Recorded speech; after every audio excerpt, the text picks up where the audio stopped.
That old world charm, doo-doo-doo-doo. That old world charm, reviews say it's alright.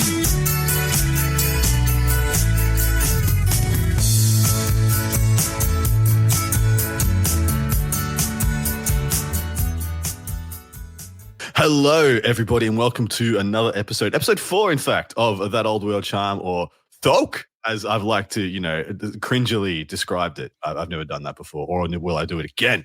But I'm joined by the full triumvirate of the old world, Danny Sweetmeat himself. Hello, mate. What's up, man? Good. We're just powering along, getting the old world charm going, just charm people out here, this weird wide world. Hey, look.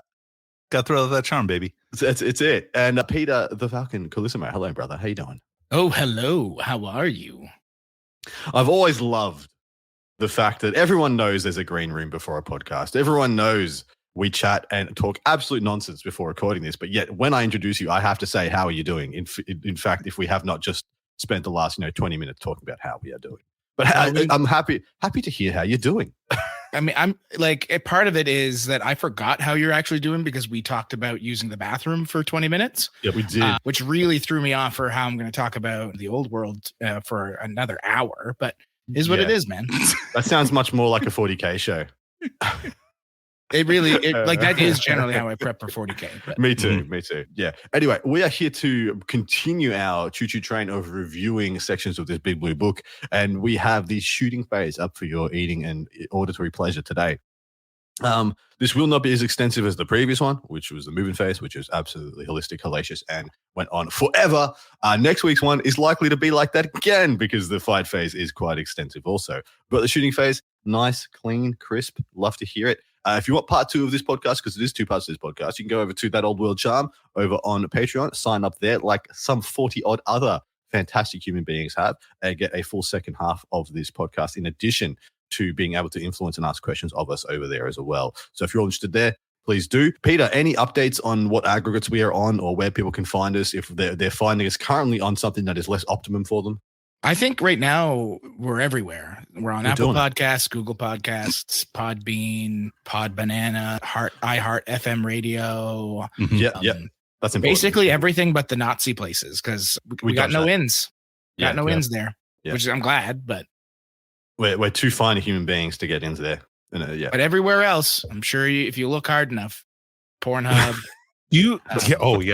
For sure there. Actually, the place we're not is YouTube. YouTube is the only place. I can turn YouTube on. Either it's just a checkbox these days, guys. You let us know in the comments. Do you want us on YouTube? It's a checkbox for me. Adam's going to read the comments. I ain't going to read any of it. If we are on YouTube, we leave the YouTube. What are the it's the Wild West on YouTube. He calls it straight up. I will answer all of the comments on YouTube. I promise. I'll make that pledge. Daniel Sweetmeat McDevitt will answer all of your comments directly. You might not like my answer, but I'll answer. No.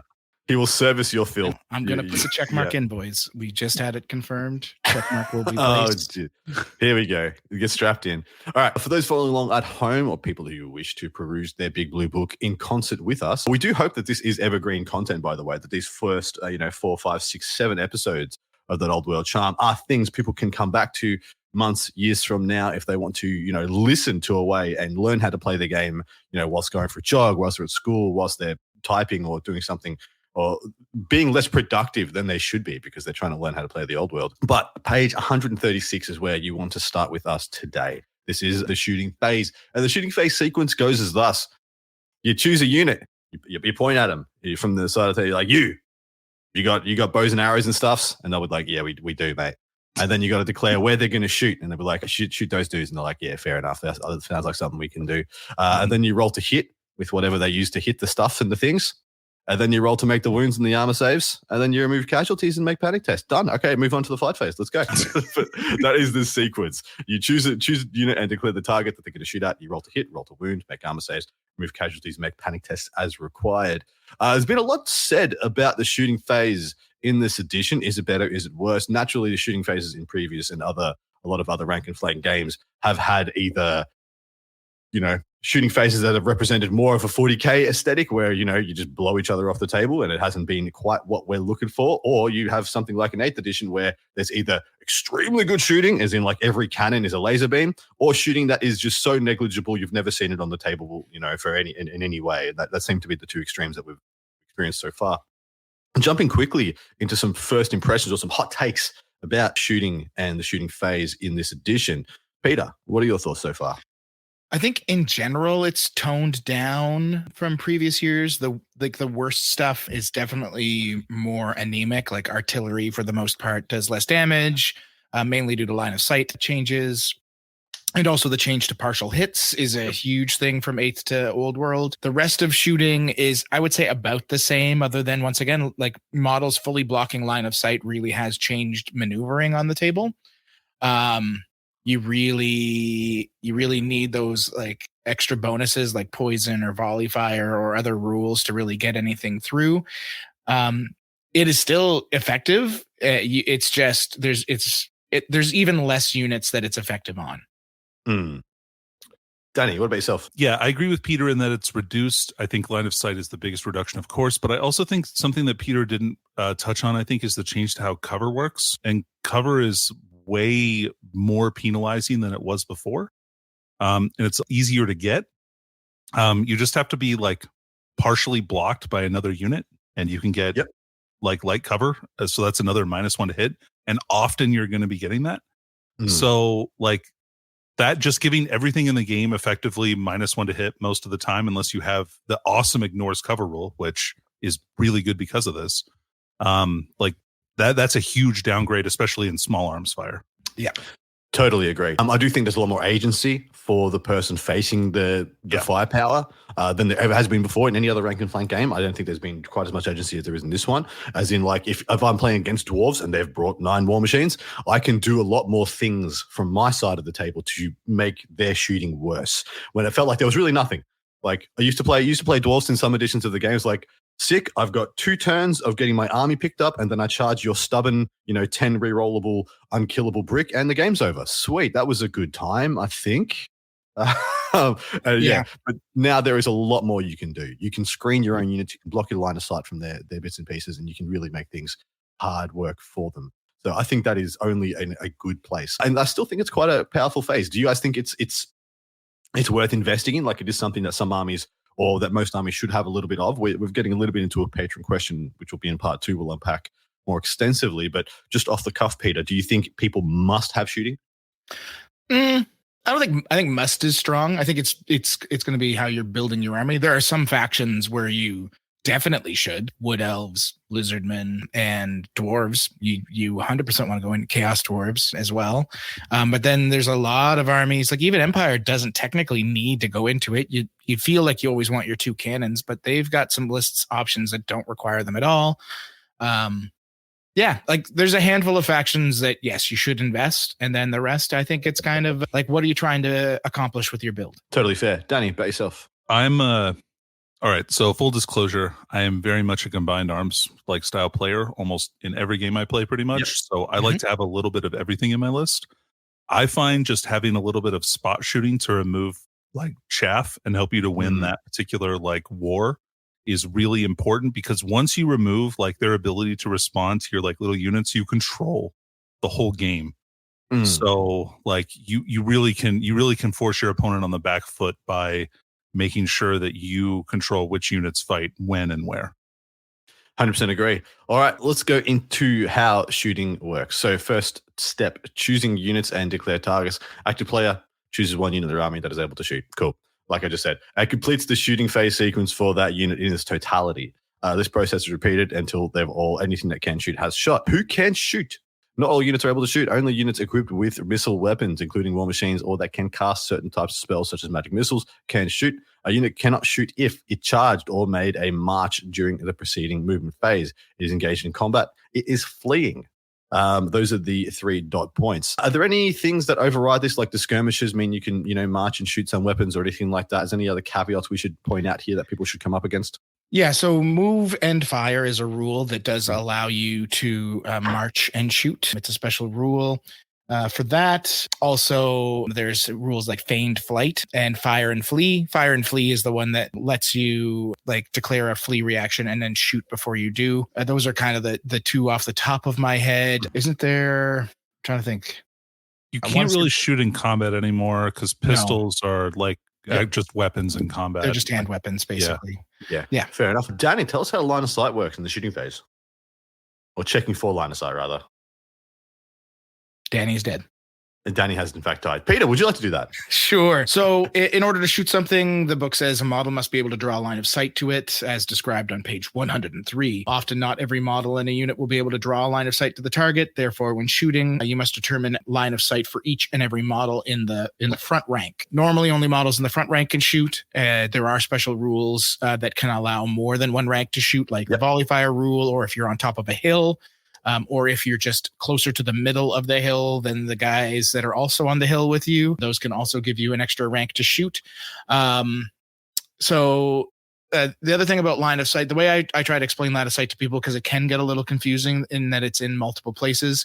The best way to figure out if you have line of sight to a unit is, can you draw a line from any part of the base of the model that you're checking line of sight for to any part of their base without it going through terrain or like a forest or another model's base? Because it's not quite 3D for line of sight. Yes, like you can see the big creature or creatures that are slightly bigger than the other ones, but it doesn't necessarily denote that you can see them these days. And the reason why they've done this is they're allowing like a lot of really old models to be used. Yep. So that's why you'll sometimes see monsters and things that have two base size profiles. Yes. So because of that, rather than going full on, can you see the model itself? They're allowing this kind of nuance of it. Does it go through a base? And it kind of denotes like the way battles are fought, where there's, like spit and shit being thrown in the air the whole time as well. Like it's not just like 20 guys, like full Roman Empire phalanxing towards the opponent. Correct. So so that's kind of where line of sight goes. And then once you've kind of figured that out, like, yes, I do have lines that go through plain ground and can strike the enemy, then yes, I do have line of sight. I might suffer some penalties here, but that's another story. Next up, you have to check range. Everybody, which denotes some form of pre-measuring, as in like, I would like this to shoot this. Can I see if it's in range? And you have to measure each and every model individually. So if some are in, some are out, so be it. And does that mean that some take more modifiers? Like if some are in half range, some are in long range, they'll have to roll individually. Is that correct? Yeah. Yep. You're like just like some of the models don't have line of sight, don't get to shoot. In my opinion, you also take different penalties based on each guy, with the exception of cover, because I believe cover is going to be based on the whole unit, if I'm not mistaken. Yeah, it's unit. Yeah, good, because I've always found this is an annoying point of the shooting phase in fantasy games, as in like, so you're telling me my professional archers are so dumb that half of them are shooting through this woods when they're clearly set up to just shoot over the woods because they've got longbows. But fair enough. Okay. But then you have to declare targets, figure out how many shots you have. And then it says, we can't all shoot. Units cannot split shooting between two or more targets. Therefore, any models within a unit that do not have line of sight to a target or are not within range of the target cannot shoot. I mean, it's on me as the general if I've maneuvered stuff that not everything can shoot. But man, you feel like a dingus. Just like, that was stupid. Anyway, Danny, tell us about rolling to hit. Yeah, actually, I found a little fun thing on this just when I was reviewing this for this podcast. All right, so rolling to hit. Ballistic skill is not like 40K. You actually have to compare it to its own table because this is old world and it's going to have a table for everything. So the rule of thumb that I found is to hit on your basic ballistic skill is just whatever your ballistic skill is -7. That's what you need to roll to hit on for any particular ballistic skill. So if your ballistic skill 1 -7, you need to roll a 6 to hit naturally. Yeah, roll a -6. Yep. Yeah. Because it's probably going to be 7s or 8s, which is a whole other thing. You always miss on 1s, of course. And then you apply various different modifiers to this, right? So like moving and shooting is -1, firing at long range is -1, standing and shooting is -1. Partial cover is -1, and then full cover, if more than half your unit is covered up, that's -2. Yeah. One thing that I found here, if you have a ballistic skill that's higher then 5, like a ballistic skill 6 or more, you actually get a second roll to hit. So if you miss the first shot, if you miss the first time, you can re-roll, and that's the value you need to roll to hit. Now, that is not affected by penalties. So if you have ballistic skill 7 and you roll a 1, you get a re-roll on a 5, you get to hit anyway. Yeah. I think that's really cool. Even if you're like minus I believe 5. I believe that's how it was in 8th edition as well. Was it really? Yeah. But you couldn't do poison or anything like that. But yes, it would be, you would get a 2 and then a 6 or a 5 or whatever, depending. Yeah. Yeah. So like if you're shooting at someone who's like minus 5 to hit, right? And your ballistic skill 7, like, so it's really tough to hit that, right? So if you're hitting on like a 6 and then a 5, right? You would be minus like a bunch for the first roll, but then like even if you couldn't hit the first time, you could still hit the second time. I think that's pretty cool. Yeah, I think it is pretty cool, and it's much more representative of actual, things that shoot good, rather than because as I see it right now, if I have like a really good unit that is very squishy and I don't want it to be shoot, I can have it behind full cover for as long as I have other units, right? Is that correct? Like I can use one unit to block more than 50% of that unit from conventional shooting. Yeah, that's not on a hill. Yep. Yes, that's 100% correct. So I think there needs to be mechanics like this to just make it so that we just don't have shooting that's just like flaccid. Like it's just like, what's the point in having this? Why did I spend points on this? Mind you, has anybody found anything outside like Glade Lords, like higher like Elf Lords that have BS 6 or more? Like, are there any actual units that have this good a shooting? No, I believe ballistic skill 5 is the highest for any unit. That's what I've seen as well. I haven't seen 6 anybody yet. Get up higher. Yeah. Beautiful. All right. And here are those range and movement modifiers broken down for your listening pleasure. Moving and shooting, models that have moved for any reason during this turn, including rallying and reforming, less time to fire, and suffer a -1 hit modifier. Firing at long range, if you're more than half of the range of the weapon, it is a -1 to hit. Staying and shooting, as in someone is charging you, usually it's a -1 to hit. Cover modifiers, of course, we've already explained those. Partial cover, if up to half the model is obscured or up to half the model within the target unit are obscured by terrain or models, -1 to hit, and then more than half is -2 to hit. 7+ to hit. How does this work, Peter? 7+. So in a circumstance where your ballistic skill has been modified so much that you need to roll better than a 6 to hit, what you have to roll is a 6 and then another number. So if it's a 7, it's a 6. You roll a 6 to hit, then you have to roll again, and on a 4+ on the second roll, you hit, and then on an 8, it would be a 5+ for the second roll. On a 9, it's 2 6s. If you somehow have gotten to the point where you need a 10, it is considered an impossible shot, and it will not go through. It's very hard to get impossible, but it's not impossible. I've gotten to 9 before with like skinks being debuffed by like a spell, and that's about the worst I've ever seen. But I'm assuming because I've gotten to there that someone's hit 10 before. Legitimately, when I've had shooting that's needed like a 6 and a 5, and then I was like wounding on worse than a 4. Like if I was wounding on a 5 or 6, I just didn't bother shooting. Yeah, there's no reason. Like, whatever. Well, I say there's no reason. I'm sure someone's going to be like, that one time. Yeah. Well, if it was like a 1 wound hero in the finals of my RTT against my best friend Steven, his bloodthirster had 1 wound left, and my poor crossbowman, he sat alone in the dark.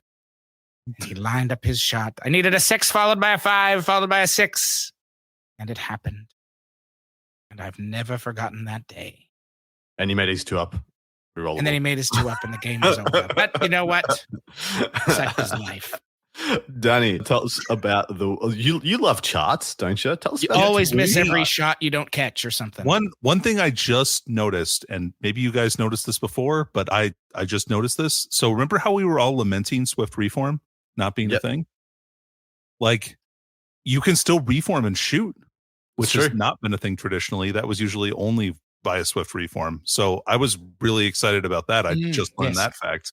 That's awesome. Well, yeah, I think wasn't it like quick to fire you had to have to reform, and or was that the no negatives on quick to fires? You no negative to stand and shoot, and you can stand and shoot regardless of distance. Easy. So yeah, just reforming or modifying your frontage and then just shooting. That sounds pretty cool. Even if it's a -1. You can 'Cause also there are- shoot if you fail a stupidity test now. I do like that. Really? Yeah, 'cause you stupidity can- basically just Yeah. screws up your movement. So Yeah. So you get impetuous, essentially. Impetuous light. So rolling to wound and making armor saves, Danny. Take it away. Yeah, sure. So anytime you make an actual successful hit, you hit. Surprisingly Ooh. enough, Shocker. that's I'm literally quoting the rule book here, guys. I know. But you also have to wound them, right? So this is the wounding chart. This chart is old school. It's not like, again, this is not like 40K. I don't think this is like Horus Heresy either. It might be like Horus Heresy, but it's the old school wounding chart. Basically, if your strength is equal to their toughness, you wound on a 4. If your strength is one better than their toughness, you wound on a 3. If it's 2 better, it's a 2, and that goes all the way up. Likewise, if your strength is 1 lower than their toughness, you're wounding on 5s. If it's 2 lower, it's 6s, and so on and so forth.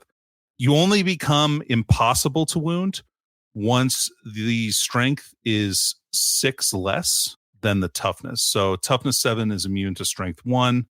Toughness 8 is immune to strength 2, so on and so forth. I do think this is they've done this well, because have we seen has anything got just toughness 7 that you guys have seen? Is like the Stank T7? Yeah, the steam tank, some dwarf war machines are toughness 7. Yep. And then not the Skullcracker, the Iron Demon.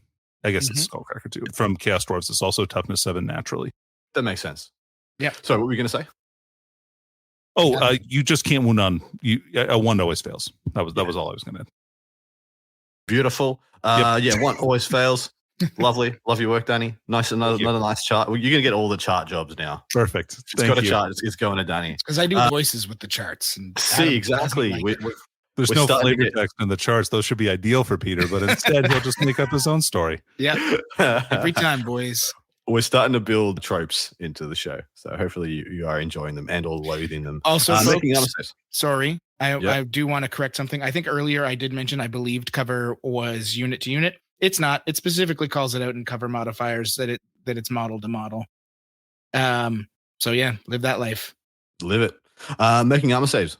Few warriors into battle without protection of armor. Savage Orcs. To represent this, your opponent can make an armor save roll for each wound caused. To make a saving roll a d6 for the wounded model, and then compare the result to the model's armor value. If the armor value roll equals or exceeds the model's armor value, it is saved and the wound is discarded. If it is less, then it's unsaved and you apply the casualties.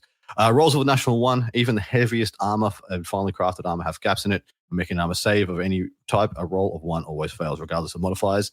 And determining your armor value, shouldn't have to explain this. It's pretty self-explanatory. There are things that add up armor values, but we're probably going to go and discuss that in more depth later in our reviews. But suffice to say, your data sheet, the thing that tells you, or the unit entry, the thing that tells you about the unit, usually will denote what it is. Light armor, 6, heavy armor, 5+, full plate, 4+, shield adds +1 to that. Sometimes being mounted adds another +1 to that, but otherwise, most often, it's just going to tell you straight up what the armor value is. A weapon's armor presentation characteristic represents its ability to go through armor. This is always represented as a negative modifier, which is applied to the armor save roll. For example, -1, a penetration. That means whatever roll or whatever armor penetration you would deem to have. Let's say a 5+. If they have AP1, it's now a 6+ that you need to roll on the dice. And ward saves and more than 1 save. Peter, would you like to take it away? Sure, ward save represents the magical protection offered by an enchanted talisman or suit of armor. He's doing it, people. He's doing it, guys. Well, you threw me off. The armor value of a ward save will always be shown either in the description of the item that grants it or in a special rule. The key difference between a ward save and a regular armor save is that a ward save can never be modified by the AP characteristic of a weapon. Yeah, ward saves, they don't get modified. They can be ignored. Certain weapons do that. That's it. And if you have more than 1 save, so if you have an armor save and a ward save, you make your armor save first always. And then you make your ward save if that armor save was failed. If you happen to have the regeneration special rule, you do get that 3rd save now. So you can potentially roll 3 times for every wound you've suffered. I got to say, not a fan. Of the triple? Me No. either. Triple's bad. I don't love double. I can see why double may be necessary, and double for some heroes and some, if you didn't have 2 saves, could you take a dragon? That those kind of things come into effect. But triple just seems erroneous to me. Just seems dumb. Danny, you look like you are the contrarian in this. No, What's up? okay. I all right. So first of all, I do think regeneration should always be ignored by flaming attacks. Yes, that is crazy that it doesn't. As a caveat, I think that it's silly that it doesn't get ignored if you don't have flammable. But I honestly kind of like the multiple saves, especially since armor is so degraded and like models just don't have a lot of wounds unless you're riding something that does. Yeah, but it's the riding thing that's the problem. No, having this triple. Absolutely. Yeah. And like, yes, armor saves in general have degraded, but like, man, they really buffed up ridden mounts. Probably, I feel now, having had the games a little too much, certain ridden mounts, some of them I think are fine. But there are a few where it's like you gave them a 2-up and then a 4 or 5-up and then an additional 5-up. And they've got 10 wounds or 9 wounds or whatever. It's maybe a bit too much. But so the reason I don't like the third save is because I'm always extrapolating instances of damage required to kill a thing. This is from a bajillion other games that I've played. But when you look at something that has just a 4-up ward save, you just know whatever its wounds is, you need double that on average, double that instances of damage in order to. You need to make that many saves in order to kill it. It's got 10 wounds. It's got a 4-up ward save. You need to give it 20 chances to fail that save, for example. And that gets real freaking messy and real prone to spikes and troughs the more times you get to roll against it. So you just, when you have 3 saves, just the chances that you shoot and put your entire army into a single model and do nothing, and you have a real feel bad experience of that game because that model then just runs through your army, because we are talking about supercharged, super powerful units that are going to have these triple saves.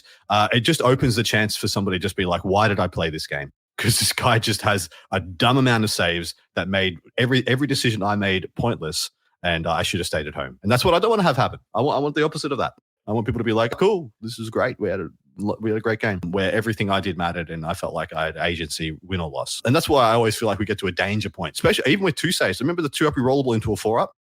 Man, I had gut stars fighting against a single vampire lord, and I had a gut star of like 1,400 points, and I lost. That guy ate my whole unit. I used to do it a lot with the Source Warrior, the Source like Scarvet Cowboys.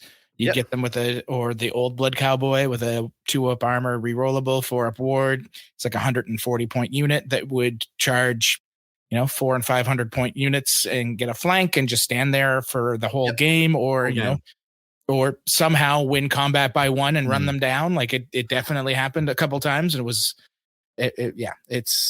But same token, those guys often only had 2 or 3 wounds, so your opponent would get lucky and you'd be deleted. So I mean, but like you're playing, but okay, and those are good examples of things that were bad in the last edition. But also, you cited an example of playing ogres against it, and I think that that's probably a poor example. Lots of other armies can combat res that guy to death. That's true. Yeah. So like that's not an issue for a lot of other factions. And as far as Force Heroes on Cold Ones were annoying as shit. Like the 2+ armor save, dude. Chaos 5 was.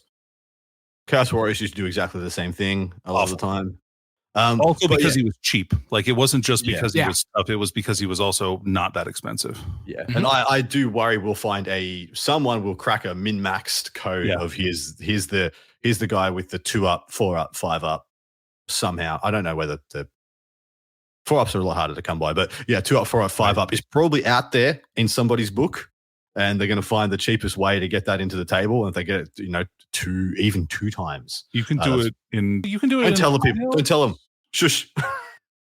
That's fine. Okay. Anyway, but there's that, and that guy, the guy on the dragon costs a lot of points. It's one of those things where you really have to mitigate like the effect that model can cause, like by trying to stick it on something that's like sticky with a champion that you can sacrifice for a challenge and try and like win it that way. But I get why 3 saves is awful. I have like a lot of opinions on big characters on monsters, but we can save that for another day, or maybe the Patreon part of the episode. Perfect. All right. Removing casualties and making panic tests. Unsaved wounds applied to the target unit, causing models to be removed as casualties. If a unit loses enough models, it will have to take a panic test. Take more than 1 panic test per phase. Yeah, per phase. Removing casualties. Each unsaved wound is applied to the target unit, causing one wound to be lost. When a model is reduced to 0 wounds, it becomes a casualty and is removed from play. This continues till there are no more unsaved wounds in your unsaved wound pool. And usually you'll remove models from the back, unless... Actually, in all cases. We got any sniper abilities? Anybody found any sniper shooting? Yes. Well, the Hawkland long rifle for Empire and Waystalkers can snipe. Yeah. Also, if you have Motley Crew, you might not be removing entirely from the back. Oh, that's true. True. Yeah, because you have some with different saves. You get to choose who takes that wound, yeah? Yep. Who it's allocated to? Yep. Making panic test. Rarely does shooting alone destroy an army, but it can thin the enemy's numbers considerably, causing regiments to lose their nerve. When doing so, fall back. If in a single shooting phase, you lose more than a quarter or 25% of the models contained in that unit, you must immediately make a panic test. It used to be at 25, now it's more than 25. So it makes it really good for like eight model units or 12 model units, or, derivatives of 20, nice round numbers. So it used to be, if I had 12 models in a unit, if I lost 3 as a panic, now I have to lose 4. So it's a little bit better. So you've got to test against a model leadership characteristic. If it is failed, they succumb to panic and they flee or fall back. Tell us what happens from here, Peter. Yeah, sure. So essentially, if you still have more than 50% of your unit left that it has been caused to panic, it falls back in good order. So rather than beginning the permanent flee action, it will turn around. It runs 2d6 inches away, and then it whips back around and reforms. It says, okay, we're now safe from the bads. We will continue playing our game. If you happen to be at 50% or less of the starting unit strength of the unit, when you start that panic, you do a full-on flee. You run directly away from the enemy unit that caused the panic test, and you continue to do so until you rally. That's it. No need for hysterics. A unit is only required to make a single panic test during any shooting phase. So if you are caused multiple panics, it doesn't matter. You ran once, you're not going to continue to do so. I like that. I think I am a fan of that. All right, into the oddball shooting stuff. I do find it interesting they didn't talk about magic missiles in this section at all, even though this is the section where they occur. Danny, tell us about some of these oddball bits and pieces. Anything really spicy here? Yeah, so magic missiles and magic vortex spells, you're going to be using those. Reminder, this happens when the wizard shoots. So it's important that they're not doing this stuff out of phase. They're going to have to shoot with the whole unit the wizard is in before or after he's casting these magic missiles. So he can do it before or after. So be careful about putting a magic vortex out that blocks line of sight, because you might give the enemy cover against your shots. So order of operations there is important. You usually can't shoot into combat. If you have more than one rank, usually only you can shoot from the front rank unless you're on a hill. Then you can shoot with one additional rank. And then volley fire lets you fire with half rounded up of models in your back rank. There are some things that just automatically hit. They give a caveat to that. And there are some attacks that inflict multiple wounds. Some weapons are so destructive that each unsaved wound they inflict is multiplied into more than one wound. In such cases, roll to hit and roll to wound as normal, and then make any armor saves as normal. For each unsaved wound, determine how many wounds are caused and then apply those to the model hit. A model can suffer more wounds than it has on its profile. Should a model do so, it dies instantly and any excess wounds are wasted. So this just means it's not a total pool of weapons or wounds like it is in, say, Age of Sigmar, so wounds don't spill over from models. Also, you get all of your saves before you actually take multiple damage, so it's not like Feel No Pain in 40k, for instance, where it's based on the amount of damage that you take. There's not really anything like that. And then some things are instant kills. You just die. And then there's unusual shooting attacks. I think this might reflect things like the Banshee Scream, stuff like that. What instant kills? Is that's just denoting killing blow, or is that something? There is something else there I haven't seen in the game yet. Well, there's a couple. Danny brought up Wailing Dirge is a feature in the Vampire Legacy Army, which is kind of like a shooting phase thing that instant kills models based on a leadership test. There are a few other weapons in the game that have a leadership test or toughness test or initiative test and die that can happen in the shooting phase. I believe Dark Elves have a couple of those options with the Medusas. Yeah, that's really about it in terms of instant killing that isn't Killing Blow or Monster Slayer. Yep. So yeah. Beautiful. So let us have a quick chat about wrapping all this up. So we did talk about I guess the moving metrics. So that I don't know where in the design of the edition it came about, but I think at some point they realized if they were going to drop the overall armor saves of the armies, then 100% especially artillery needed to be toned down. If we had the reduced armor saves we have now and like organ guns stayed the same, that's horrific. Yes. Oh my God! awful. Please no. So from a design point of view, where is the power lie for shooting? Like, and we actually had a bit of back and forth. We had a little bit of debate, and we're going to open this chat now between the three of us. We had a back and forth about which is the best style of artillery piece now. Is it the cannon, which still hits like a freight train, but will very rarely one shot? Well, I actually can't one shot any monster in the game. They're all. I think only the Tomb Scorpion is 4 wounds. They're all more than that. No, there's some monsters that are like 2 and 3, like Great Eagles and stuff. They're counted. Oh yeah, Tomb Scorpions I don't know are 3 too. Yeah, I don't know if I count those as monsters. I don't know. They're like part of the category monster. Hey, medium gribbly. Medium gribbly is what we're. I don't know. They have feelings too. Is all I'm gonna say. Have you ever seen an eagle in real life? Imagine they have some real heart. Imagine how big a heart a great eagle has. Dude, I hate eagles. Yeah? In real life. Yeah. So you're not a patriot, is what you're saying. Trash bird. He shakes his fist at him. He literally walks outside when he sees one. He shakes his fist. Yeah. It's fantastic. But I debated that it was the stone thrower has been nerfed a lot, as in like the partial hits. They still get one good hit and then the partial hits. So, but it has the duality of being like it is a cannon from wish.com when you need it to be. As in, you can just place that hit on a big gribbly and try and get the one decent shot. But its dispersal effect is much reduced. And then the organ gun or that style of artillery piece now has to roll to hit. So they've all been nerfed pretty much across the board. Where does the power lie in there? Or is it a mix and match, do we think? We did talk a little bit about this. I do feel so.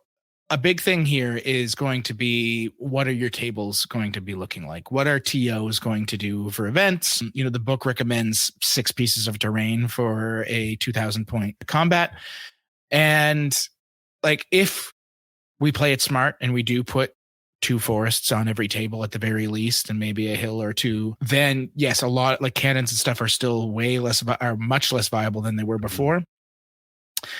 That said, I've played enough games into cannons now, and they still mess up your day if you stick your head out. So I still feel like there is some real fear, and people need to consider the real fear of someone running 3 great cannons, because it's not every table that's going to have 3 forests or that just won't have a hill in your deployment zone. So that is something you need to consider.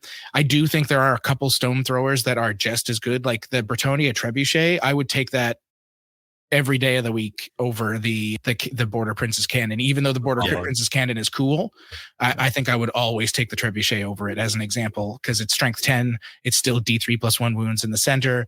You avoid a lot of that line of sight issue because of it, because of you still get indirect fire from it. Yeah. Danny, Screaming Skull catapults are another example of a really, really good war machine, like a really, really good stone thrower. I like stone throwers better. Cannons are really great. They got a decent little nerf with the FAQ, which I appreciated, and that they can't snipe characters outside of units. It's very difficult to do so. You basically have to land the pre-mount shot on their head, which is really tough on a 25 millimeter piece. Yeah, dude. But I like stone throwers because Adam pointed out I like the versatility. The hole in the middle is usually equivalent to a cannon, which is nice. And then you have the other option. The other nice thing about stone throwers is you always have the option to shoot something, because you don't need line of sight. So even if you're always going to be doing something, which I really like, because you don't always have a hill to put them on, of course. Yeah. I like bolt throwers. Bolt throwers are especially the cheap ones. I think those in volume are pretty decent. Goblin 45 point bolt throwers are awesome. Literally left them out of those 3 so we could talk about them separately, because I've got a feeling. I'm sorry, Adam. No. Perfect segue. Couldn't have scripted it, because I think bolt throwers now exist in a kind of realm of their own because of the cheapness. Because unlike the others, you can deploy them on your front line. You're like, I can kind of just use these as bait. If they're not good in this matchup, you're still going to be like red beelining all your chaff that could be blocking my big blocks to go and hunt these down. And I actually like that. I actually like bringing that uncertainty. Like you bring that mistake option into your opponent's thing. Like, man, you don't have any knights. You have like a bunch of like skeletons. These bolt throwers aren't that good. Mind you, sorry, I shouldn't say that because what are the elf ones like? Because what are the repeaters and the Yeah. Okay, so I was negative on these at first because they're pretty expensive. They're 80 points. Yep. But you can choose to do multi-shot D3 plus 3 shots. So it's not just auto 6 anymore. And there's strength 4 -1 with armor bane. It's not bad. No, Yeah, it's not bad. like so again, like I kind of was talking about. What's that? Sorry, what would you say, Adam? A BS4, yeah. Yeah, BS4. So you're pretty much going to be past long range, though. I feel like most of the time. I haven't been in short range very much. So it's great for winning the chaff war.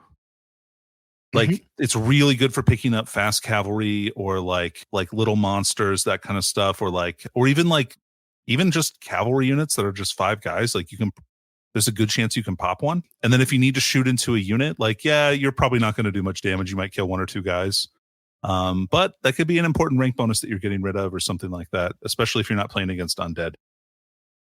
Yeah, great points, I think. Falcon, you got any thoughts on stone throwers? Or if you want to unpack like the magma cannon kind of esque ones, or in fact just lament the fact that lizardmen don't have any good ones. Hey, have you seen the Bastillodon? That thing, if that beam goes off, if it goes that beam, oh wow, it's pretty good. It is a really good bounce spell that's power level 2. Right, it's hard to get off, but man, when it works. Strength 5, AP 3, AP 2 is really nice. D3 plus 3 shots. 3D3 or 3D3. Sorry, yes. Yeah, it's wild. But I really do like bolt throwers. I like them in the orcs and goblin lists I've kind of been creating. I like the Doom Diver more, but it is much more expensive for a reason. Because it's like a better stone thrower in just about every way. Like I said, I do like cannons a little more than I did at first. I do like Danny. I do believe stone throwers are generally going to be better than cannons. That said, the other thing about cannons that we never mentioned is Grape Shot is now an auto hit, and it wasn't before. And I'll be honest, when I played in 8th edition, I played against so many people in the first year 8th edition was out that didn't know that you had to roll to hit with Grape Shot, that I just assumed for the longest time that it was auto hits until one day I played against an actual competent person and they were like, well, I'm not going to bother shooting your chameleon skinks with this cannon because I'm going to be hitting you on 7s. And I was like, why? That doesn't make any sense. These things delete my chameleon skinks all the time. And he's like, that's not the case. So now they do again, which I'm a pro for because I do want shooting to be a little bit stronger, and so I like that about them. One thing that has been way better than I thought they were going to be is mortars. Mortars have been awesome. They're only strength 2, but they're either AP2 or AP3 with every shot, and then the Skaven ones, the Plague Claw Catapult, which is basically like the 5-inch template mortar with the no armor saves on it, has just been killer because of the larger template. It's made a big difference to me, and that higher AP, it also has armor bane. So I've been a big fan of seeing those on the table again because they generally pick up 3 or 4 guys on a shot. You made a statement there. You generally want shooting to be better. Expand upon that. Well, I felt like in 8th, other than cannons, I was pretty happy with shooting the way it was. I felt it wasn't too deadly, with the exception of cannons. They were just dumb. Says the Skink Cloud player. But now, I also don't feel that Skink Cloud. I think Skink Cloud is one of the things that is too strong, but it's only because skinks are 5 points, not because I feel like their poison shots are overly deadly per se. But now, I feel like having played into a number of monsters, I almost wish cannons were just a slightly bit more deadly because I want people to have to think twice in some situations about playing certain monsters where I don't feel like they do right now. It feels like they're not deadly enough anymore where they care. So, and I don't know, I've had between TTS and real life, I've played like a dozen games now. So it's not like I've played a million games and I'm one guy, So, but like those are where my worries lie. Wood elf shooting is amazing. It's still very deadly. Skig shooting is still great because even though it's AP nil, you have ways to negotiate that. Yes. But I feel like, playing into Empire, which I've done a lot, I've not been impressed by most of their shooting other than Mortars was the one thing where I was like, oh yeah, that was cool. It picked up like 5 Chaos Warriors. I didn't expect that. Anyway. So Danny, is Peter just full of shit? No, actually, I think Peter is like right on the money here. I think he is. I feel like we all do. I absolutely hear what he's saying. I'm interested to see if other shooting armies can develop a build with other armies in the shooting phase. High elves might have a decent shooting phase. Yeah, I think because repeater bolt throwers are quite good. The way at least I build lists, I'm always scared of them. I really like Sisters of Avalon. Yes, they're quite good. Also, the anybody with blunderbusses, I'm always a little bit worried about. Like Infernal Guard with blunderbusses, I'm like, hey, can we not? That's the menace. I've yet to see those manifested on the table, but the idea of them is terrifying. Adam, I have a list. We should play. Let's not. Wow. In our dying. Patreon episode, we're about to build a list for our editor, Dickie. And the one thing he asked for was like, this list has to have blunderbusses in it. Yep. And so this week when I was preparing, like I was making some Border Princes lists, some exile lists. And like the more I made them, yes, these ones are impetuous, but like if you roll that 1 to 3, holy crap, it's scary. Like if you put scout on those guys and just like obliterate somebody turn 1 with 30 shots or whatever, like I feel it. Those are ones where I'm like, ooh, I kind of like where that's going. So diverting a little bit, I would have been a fan if they made cannons a little bit harder to hit. Like they still seem ridiculously accurate for what they are. Yeah, like I feel like that should have been where the change was more than. Yeah, exactly right. I feel like they could have. So I always thought the cannon was a bit of a poker machine. You just hear the things and the bright colors come up, and did you roll the 5 or the 6 on the wounds, or you did to kill the thing that you just auto hit because you can't miss. I would have much rather they kept the super random but high ceiling damage, but just made them not freaking reliable as hell. Like this, it's exactly the same, isn't it? It's just so reliable. Whatever from the back, depending on what your base size is, and then 80% percentile chance of hit you on the bounce. Easy done. It's just not intuitive. It's not fun. And what would be the solution that you guys would have been happy with? I liked where they made you. I don't remember if this was WAP or Ninth Age, but where they had you roll to hit and then it scattered from the point that it like ended up on. Oh yeah. And if you successfully rolled to hit, then you got to actually hit where you targeted. Yeah, I like that. Yeah, that's good. Yeah, I think that's giving it a bit of a scatter to either side on top of up or down would be it would be a better fix than what we got. But that said, I do like where they are in terms of how I can outplay them, whether it's with forests or units. Yeah. It's cute. Yeah. It makes me think a lot more. Now I think there's a multi-layered, multifaceted philosophy to the shooting phase that you can take. If you're an army that is incentivized to take shooting, I'm talking, dwarves are both dwarf varieties very incentivized to take shooting. A lot of elves, especially wood elves. You've got the multi-layered approach is like, okay, so I've taken artillery piece. Now I need to take a non-artillery piece, shooting piece, to shoot away the chaff that's going to be blocking the shooting from my artillery piece. Yep. And then they're going to take shooting to kill the chaff that's going to kill their chaff that's going to be blocking the stuff to kill your artillery piece. See what we get to? That's the stuff I love. I love it. I love it so much. Yeah, Give me. Cool. I've been thinking about that a lot this week, about this like back and forth of list design. Yeah. And like we've had questions about line hammer coming up and questions about hero hammer or monster hammer. And in my head, it's this whole like what trumps what jumble that's going on and where's everything going to land. And I do love that piece. And it all comes together as which general is able to exert more control over the battlefield. And that's my whole philosophy of all rank and flanks. Which one of us is going to win the tug of war and get to exert their ideas better than the other one? And I think and TOs, if you're listening to this, if you want to make this happen, put some damn terrain on your tables. That's all I'm asking.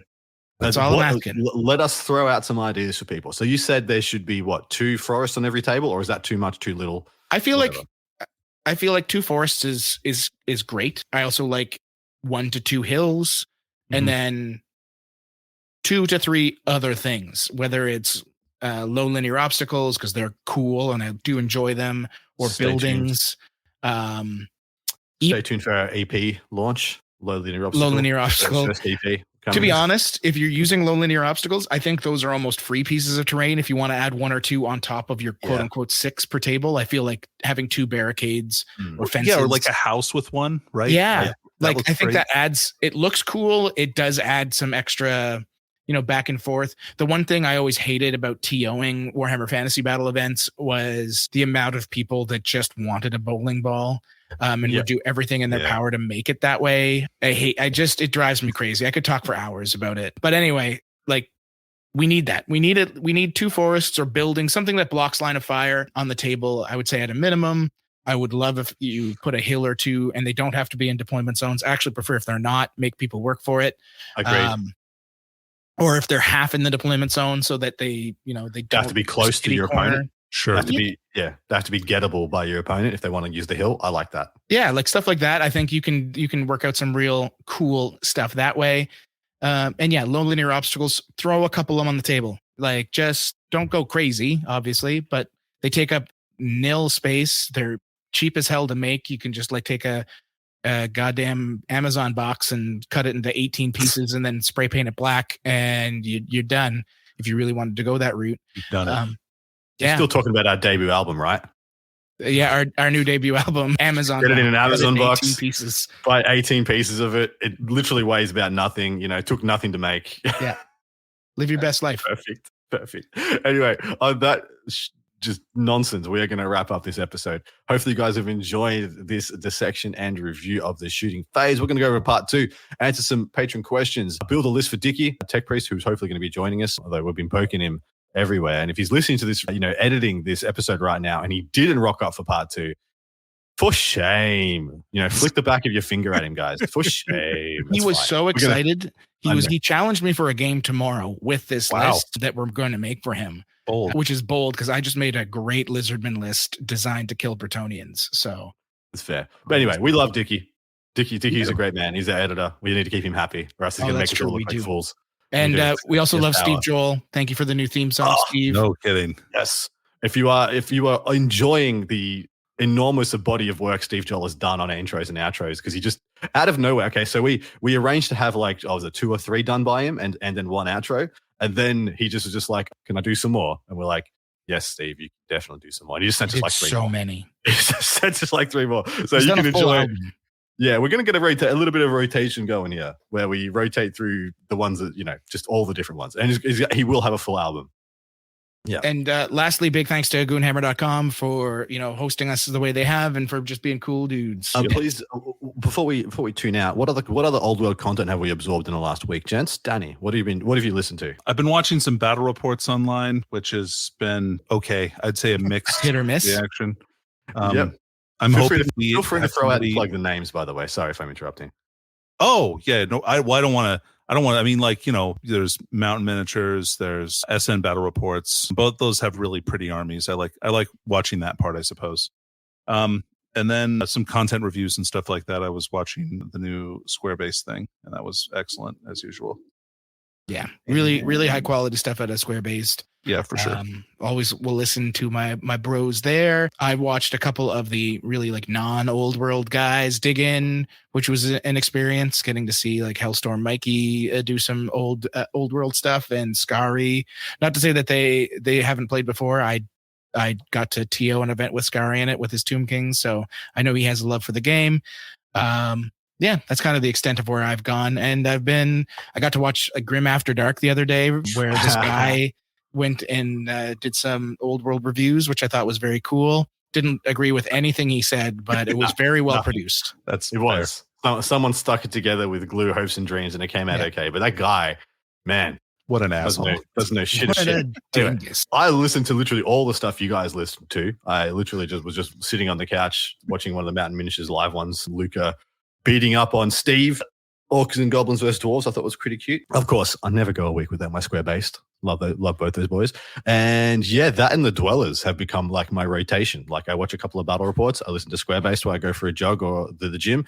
And then Dwellers Below when they do an episode. Love those gents as well. Can't wait to see them across the table sometime soon. But on that note, we are going to check out. Thank you so much, anybody and everybody who has supported us, listened to us, plugged us, shared us, liked us, subscribed. I don't know if you can subscribe, but please do. Find a way. Danny, Peter, love you both, gents. We're going to go over and record part 2. If Dickie doesn't join us, we're going to make his list way worse. Dude, yeah, it's going to be a joke list. Oh, yeah. Anyway, come and join us over in part 2. That old world charm over on Patreon. Love you all. See you next week. Bye-bye. You've been listening to That Old World Charm with those charming chaps, Adam, Danny, and Peter the Falcon. Thanks ever so much. Cheerio.